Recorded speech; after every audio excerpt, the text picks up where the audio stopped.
नमस्कार छात्रों। नमस्कार छात्रों।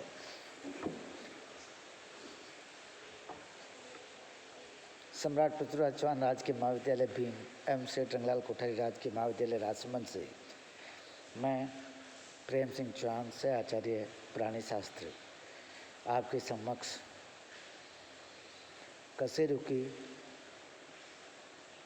Paper first BSc second year के मूलदार सुगड़िया विश्वविद्यालय के सिलेबस के अनुसार यूनिट 3 का एक टॉपिक प्रस्तुत कर रहा हूँ, जिसमें हमारे पास है identification of poisonous and non poisonous snacks of India, Bharat के विषैले और विषीण सर्पों को पहचानने की कुंजी।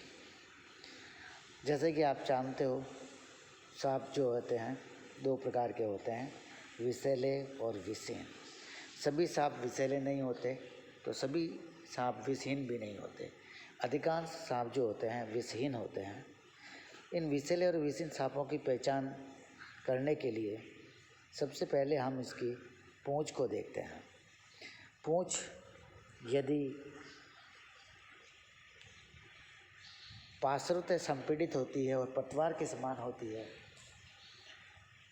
तो इस प्रकार के सांप जो होते हैं जलीय प्रकृति के होते हैं और ये समुद्री जल में निवास करने वाले होते हैं। मुख्यतः समुद्री जल में निवास करने के कारण ही इनकी पूंछ जो है पतवार के जैसी हो जाती है और ये सांप विषैले होते हैं। एग्जाम्पल में है हाइड्रोपिस और एनहाइड्रिना, 2 ऐसे समुद्री सांप हैं जो विषैली प्रकृति के होते हैं। किंतु यदि सांप की पूंछ बेलन के आकार की होती है, बेलन के आकार की यदि पूंछ हो या शुंडाकार हो, तो ऐसे सांप विषैले भी हो सकते हैं और विषहीन भी हो सकते हैं। किंतु बेलनाकार पूंछ वाले सांप जो होते हैं वो स्थलीय सांप होते हैं। अब ये सांप विषैला होगा या विषहीन होगा, इसकी आगे की पहचान करने के लिए हम इसकी बैली के स्केल्स या तुंड सल्कों को देख लें। इन तुंड सल्कों को वेंट्रल्स भी कहा जाता है। तुंड सल्क यदि बैली स्केल्स छोटे छोटे होते हैं और पृष्ठ सल्कों से अविच्छिन्न होते हैं तो ऐसा जो सांप होता है वो विषहीन सांप होता है। दूसरा, यदि बैली स्केल्स तुंड को ढकने के लिए पूर्णतया चौड़े नहीं होते हैं तो इस प्रकार के सांप भी विषहीन सांप होते हैं। बैली स्केल छोटे हो या इतने हों कि पूर्णतया बैली को नहीं ढकते हों तो इस प्रकार के सांप विषहीन सांप होते हैं। और इन विषहीन सांपों में अजगर, पाइथन आते हैं। पाइथन में एग्जाम्पल है पाइथन मोल्यूरस का। किंतु यदि बैली स्केल्स या वेंट्रल्स पर्याप्त रूप से चौड़े होते हैं और पेट को एक सिरे से दूसरे सिरे तक ढके रखते हैं तो ऐसे सांप विषैले और विषहीन दोनों ही प्रकार की प्रकृति के हो सकते हैं। इसके लिए हमें और आगे परीक्षण करना होता है। तब हम इनके शीर्ष हेड को देखते हैं और हेड पर पाए जाने वाले सल्कों को देखते हैं। इसके अलावा लोरियल पूट्स को देखेंगे, लोरियल पिट्स और अर्धपूछी या सब कोडल्स को देखते हैं।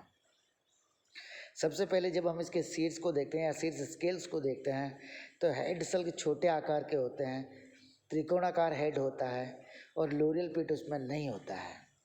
तो ऐसे सांप विषैले होते हैं। इन सांपों के अर्धपूछी या जो सब कोडल्स होते हैं वो भी दोहरे होते हैं या सब कोडल्स जो है एक कल हो सकते हैं। तो ऐसे सांप विषैले सांप होते हैं। कौन से? जिनका त्रिकोणाकार सिर होता है और सल्क छोटे छोटे होते हैं। ऐसे सांपों का एग्जाम्पल है पिटलेस वाइपर्स। पिटलेस वाइपर्स में एग्जाम्पल है वाइपेरा, रसेलाई और एक्किस कैरिनेटा। अब यदि इनका जो हेड होता है उस पर छोटे छोटे स्केल्स हैं और नासारंध्र और नेत्र के बीच में एक बड़ा सल्क पाया जाता है, इस सल्क को लोरियल पिट कहते हैं। नासारंध्र और नेत्र के बीच में यदि लोरियल पिट उपस्थित है तो ऐसे सांप भी विषैले होंगे। लेकिन इन सांपों को अपन क्या कहेंगे? Pitted viper. ये भी वाइपर ही है और विषैले होंगे लेकिन पिट वाले वाइपर है। और पिट वाइपर्स में आता है लैकेसिस और एंसेस्टरडॉन।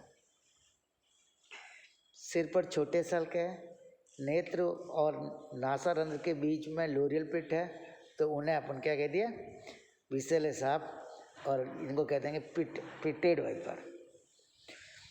तीसरी स्थिति में यदि सांप के सिर पर बड़े बड़े विसल्कों वाला सिर है और लोरियल पिट भी नहीं है, तो ऐसे सांप विसेल और विसिन दोनों हो सकते हैं। इनका हमें और आगे की ओर परीक्षण करना होता है, तब हम इसकी वर्टिब्रल कॉलम के ऊपर पाए जाने वाले स्केल्स, जिन्हें वर्टिब्रल्स कहते हैं, उसको देखते हैं, या फिर फोर्थ इंफ्रालेबियल और थर्ड सुप्रालेबियल को देखते हैं। कशेरुक दंड पर दीर्घित बड़े बड़े षट्भुज के आकार के सल्क यदि उपस्थित हो और चौथा अंधकोष्ठीय सर्वाधिक बड़ा हो, तो ऐसे सांप विसेले सांप होते हैं, और इस विसेले सांप का नाम है करेत और बंगेरस।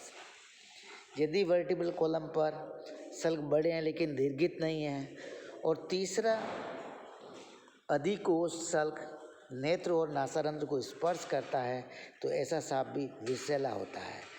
इसके साथ दूसरी विशेषता जो होगी, इसमें ग्रीवा में फण होगा और फण चिन्ह या स्पेक्टेकल मार्क उपस्थित होगा, तो ऐसे सांप को अपन नाग कहते हैं, नाग या नाजा कहते हैं।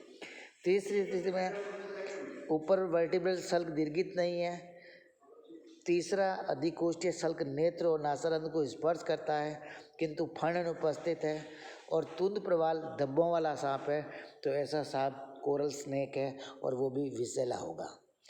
यदि ऊपर अध्ययन किए गए लक्षणों में से कोई भी लक्षण नहीं मिलता है, तो वो सारे सांप जो है विसिन सांप होते हैं। तो ये एक सांपों के पहचान की है, जिसमें सबसे पहले हम पूंछ का, फिर बेली स्केल्स और वेंट्रल्स का, फिर हेड स्केल्स का, लोरियल पिट का और सब कॉर्डल का, फिर वर्टिब्रल्स का, और फोर्थ इंफ्रालेबियल और थर्ड सुप्रालेबियल की स्टडी के माध्यम से विसेले और विसिन सांपों की पहचान करते हैं।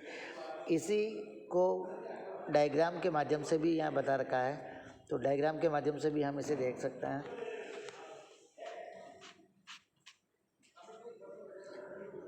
डायग्राम से माध्यम से समझने के लिए हमें इसको यूँ करना पड़ेगा। सबसे पहले पूंछ का डायग्राम दिया गया है poisonous and non poisonous snacks में। यदि टेल की जो है फ्लैट है, पतवार शेप है, तो सी स्नैक है और वो पॉइजनस होगा। सिलेंड्रिकल टेल है, तो फिर सिलेंड्रिकल टेल्स में हम क्या देखेंगे, इसके बेली स्केल्स को देखते हैं, और बेली स्केल्स में 3 प्रकार के हैं। बेली स्केल्स यूनिफॉर्मली स्मॉल होते हैं, तो ऐसा सांप नॉन पॉइजनस है। स्मॉल वेंट्रल सील्ड्स के रूप में है, लेकिन एक सिरे से दूसरे सिरे तक नहीं पहुंचते हैं, तो भी नॉन पॉइजनस है। और तीसरा जो है, एक सिरे से दूसरे सिरे तक पहुंचे हुए यदि होते हैं कंप्लीट रूप से, तो ये नॉन पॉइजनस या पॉइजनस दोनों ही प्रकार के हो सकते हैं। इस स्थिति में हम इसके हेड्स को देखेंगे। अब जब हेड को देखेंगे, तो ये हेड भी हमारे पास 3 है।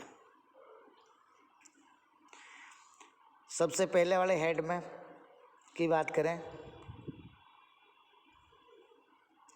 यदि हेड कैसा है, ट्रायंगुलर है और छोटे छोटे बेली स्केल्स हैं, छोटे छोटे हेड स्केल्स हैं। Small cephalic scales on triangular head है, तो ऐसा स्नैक जो होता है वो पॉइजनस होता है, और उसमें पिट का अभाव है, इसलिए ये पिटलेस वाइपर कहलाते हैं।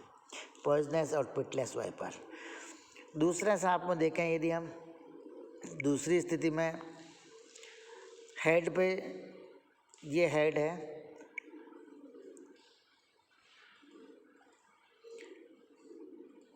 स्केल्स तो थोड़े बड़े हैं, लेकिन आई के बीच में और नोस्ट्रिल के बीच में, ये आई है और ये नोस्ट्रिल, इन दोनों के बीच में लोरियल पिट यदि पाया जाता है, ये लोरियल पिट है, तो इसको हम पिटेड वाइपर कहेंगे। पिटेड वाइपर और पॉइजनस स्नैक कहेंगे। ये ब्लैक स्पॉट वाला ये जो है क्या है, पिट है। अब यदि ऐसा स्नैक है जिसके हेड तो थोड़ा ट्रायंगुलर कम है और स्केल्स जो होते हैं वो थोड़े बड़े आकार के होते हैं, तो इस सांप में क्या होता है, न तो लोरियल पिट है और नई जो है सिपेलिक स्केल छोटे आकार के हैं, यानी बड़े बड़े सिपेलिक स्केल्स हैं और लोरियल पिट भी नहीं है, तो ऐसा सांप नॉन पॉइजनस और पॉइजनस दोनों ही प्रकार का हो सकता है। अब जब नॉन पॉइजनस और पॉइजनस स्नैक है तो इस स्थिति में हम क्या देखेंगे, साइड वाला व्यू देखेंगे।